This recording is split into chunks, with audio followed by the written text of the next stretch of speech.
What's interesting, Greenie, you know, on an enduro bike like this, you know, the versatility that people expect out of things, you know, from one end of the spectrum, they want a sit-down trail ride, Sunday trail rider, right through to someone like yourself who says it can get it out of the crate, you know, and race the thing sort of as is, you know, probably with a muffler on it.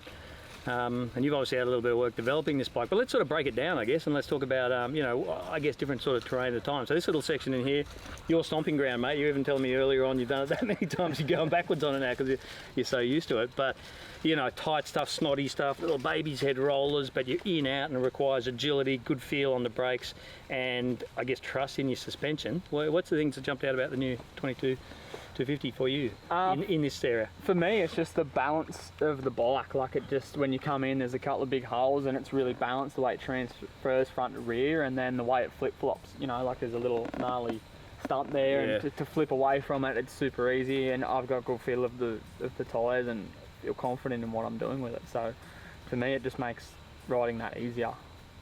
Yeah, and I think the safety margin, I reckon, I hit a couple of things too fast and I'm like, shit, here we go, braking bumps and it's going to pop. I did feel the suspension lively in here, we talked about it, and you said I think that's because a lot of these square edges have got some, it's like some either rocks, roots or muddy stuff at the bottom, which creates a square edge on the way out. Yeah. So it'll be interesting, I want to do a little bit more stuff on the grass track to sort of test that rebound, but yeah, for me it was just kind of like, whoop, shit, gonna miss that right. Oh no, it got there, you know, and when you're sitting in it, super stable. Boom, change direction quicker than I thought. But a big thing really for me, you know, I'm one finger guy on the clutch, but not for that long, right? Like when I've done a bit of sprint stuff, I'm missing lines, and you know, so for me, how forgiving it was, the safety margin that the suspension gave, the agility of the you know, the whole chassis gave me when I'm starting to get a little bit tired. You know, it was the kind of big thing, and I think probably a lot of trail guys can relate to that. You know, you see them swapping going uphill just because they're done. You know. Yeah, it's a very forgiving bike, and the power's super smooth. The way it's balanced, the way it flip-flops, the way it brakes, the way it does everything just makes riding easier. So you can be a little bit, it is more forgiving. Yeah. You'd have to say, like this train, you see this train, I think hydraulic clutch. You know, like still a cable clutch is going to be a point of contention for a lot of people. You know, word on the street is Yamaha has got something on the down low, in the wings maybe, could be 1, 2 years away. Yeah. Nice poker face there, mate. Cable work. But it is light, right? It's got really good feel. Probably, you know, if you've been using a hydraulic for a fair bit, just got to get used to its slightly longer take up on the thing. Yeah. But again, more forgiving, you know, so it really works for this sort of stuff. And we've got dry, rubbly stuff here to some muddy shit down there, to a log over there, to fast straights up there. And, you know, once I got used to the track, the thing was just like stable. It wasn't getting, it's really resistant to getting knocked off line. It's super impressive. It just does everything comfortably. It just makes it fun to ride. Like, you just really enjoy riding it. Well, let's go get out third gear and go home with some faster and more open stuff, mate. Sounds good.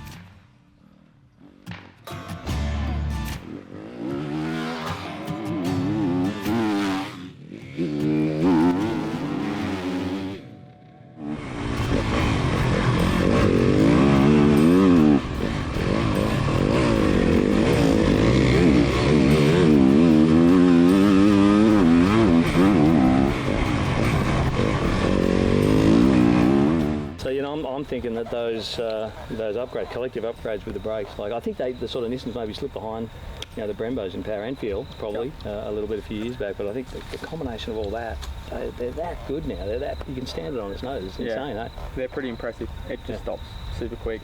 You know, before we were looking for an aftermarket setup, whereas now, like, standard is by far the best. So mate, we've done tight and snotty stuff, done some grass track. I've seen some pretty cool, we saw a couple of creek crossings down the road, go and do a bit of fire trail, some big erosion mounds, and you know, and get a bit more feel, I guess, about the sort of bottoming resistance of the suspension. Muck around with this mapping a little bit, and that'll see us out for the day. Sounds good.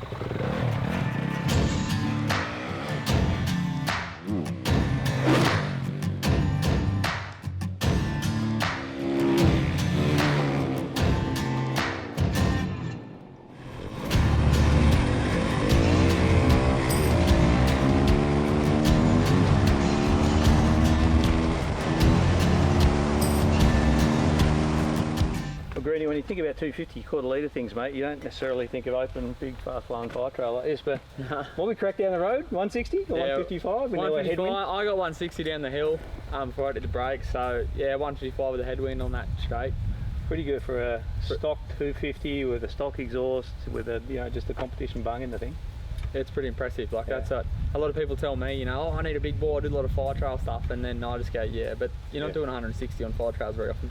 Yeah. So, you know, it's fast. The 6-speed's good.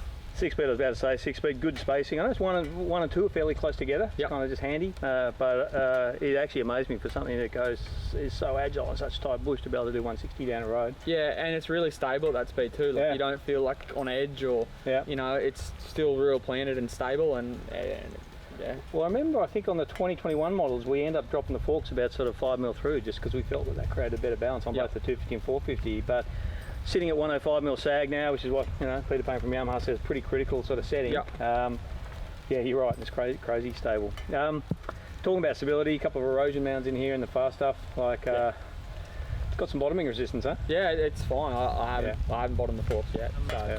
Fork springs, I just double checked, they've stayed with a 56 Nm in the rear, Yep. 4.6 in the front, Yep. and just done some valving tweaks this year. But I think this year to me is about the way that all that works with the new chassis, the new engine mounts, the hangers. You know, they talk about compliance, it's more supple, right? Everything's just works in favour of the next thing. So it just makes the bike way more balanced, stable. You know, it turns, it's agile, it's plush, but then still holds up when you hit a big hole or hit a jump or drop off an erosion mound. So yeah, pretty hard to fault. We've been saying some pretty good things about the thing, mate, pretty much across the board. Gonna win. Pulling my gloves off for a reason. Gonna whinge. What do we call that? Yammer thumb. Yeah, hard grips, man. Like, seriously, if you want to race this thing, it's ready to go. You might want to put a muffler on if you're a serious guy.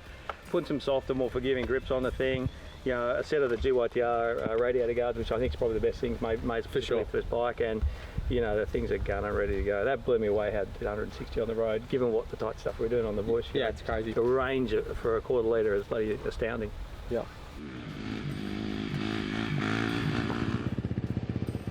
Well, that was a really interesting way to you know, test a new bike.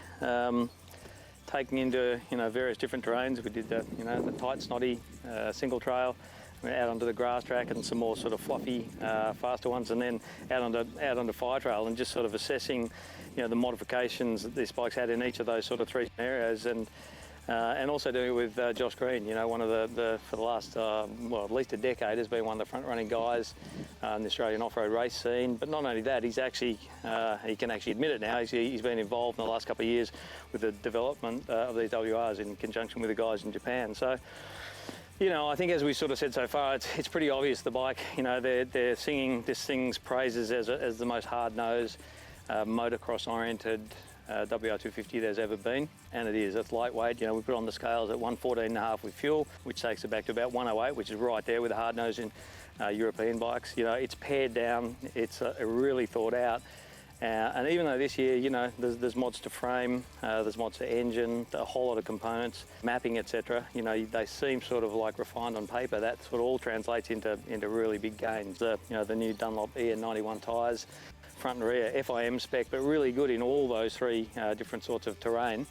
And also, interestingly, almost half a kilo lighter than the Metzler 6-day Extreme, I think, which is what they used to have on the rear. The engine's, it's faster, you know, it's easier to use, it's a better balanced chassis. The thing's more fun to ride, you know, so it's clearly for a race guy, it's better. So the big question really, you know, coming into this, when you hear about a bike being like so motocross oriented, you know, it's got YZ 250F, you know, DNA running through its veins, that kind of talk, you're like, well, where's that going to leave the trail guy? You know, these things have been, since they came out in 2001, have been the biggest selling 250 four-stroke enduro bike on the market. That sales success has been, you know, due in large part to all the trail guys. You know, the sit-down guys aren't particularly fast.